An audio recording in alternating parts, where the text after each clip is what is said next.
ಯಾರು ಹೇಗೆ ಫಸ್ಟ್ ಬರ್ತಾರೆ, ಯಾರು ತುಂಬಾ ಲೇಜಿ ಆಗಿರ್ತಾರೆ?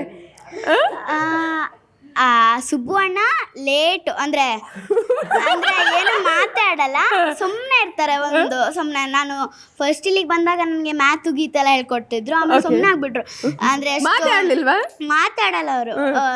ನಾನು ಮಾತಾಡ್ಸ್ದಾಗ ಮಾತಾಡ್ತಾರೆ, ಅಂದ್ರೆ ಸುಮ್ಮನೆ ಇದ್ಬಿಡ್ತಾರೆ ಒಂದ್ ಕಡೆ. ಮತ್ತೆ ಶ್ರಾವಣಿ ಅಕ್ಕ ನನ್ನ ಜೊತೆ ತುಂಬಾ ಮಾತಾಡ್ತಾರೆ, ಹ್ಯಾಪಿ ಎಂಜಾಯ್ ಮಾಡ್ತಾರೆ ನನ್ನ ಜೊತೆ. ನನ್ನ ಜೊತೆ ಮಾತೇ ಆಡ್ಲಿಲ್ಲ ಮತ್ತೆ ಗೊತ್ತಿಲ್ಲ. ಅಕ್ಕಂಗೆ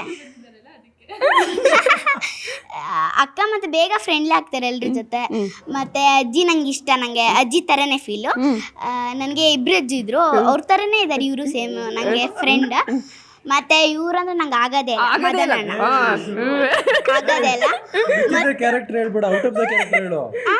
ಹೇಳ್ತೀನಿ ಲಾಸ್ಟ್ ಅಲ್ಲಿ. ಆಮೇಲೆ ಈಗ ಊಟ ಆಯ್ತು ತಿಂಡಿ ಆಯ್ತು ಅಂದ್ರೆ ಮಲ್ಕೊಂಡ್ಬಿಡ್ತಾರೆ, ಮತ್ತೆ ಹೇಳೋದೇ ಇಲ್ಲ. ಆಮೇಲೆ ಮತ್ತೆ ಎದ್ದು ಬಿಟ್ಟು ಆಮೇಲೆ ಮಾತಾಡಲ್ಲ. ಆಮೇಲೆ ಸೀನ್ ಇದ್ದಾಗ ಬರ್ತಾರೆ, ಆಮೇಲೆ ಮತ್ತೆ ಮಲ್ಕೋತಾರೆ. ನಿಮ್ಮ ಹತ್ರ ಜೋಯಲ್ ಆಗಿ ಮಾತಾಡೋದು ಅಥವಾ ಅಲ್ಲಿ ತಮಾಷೆ ಮಾಡೋದು ಏನೂ ಇಲ್ಲ? ಏನೂ ಇಲ್ಲ.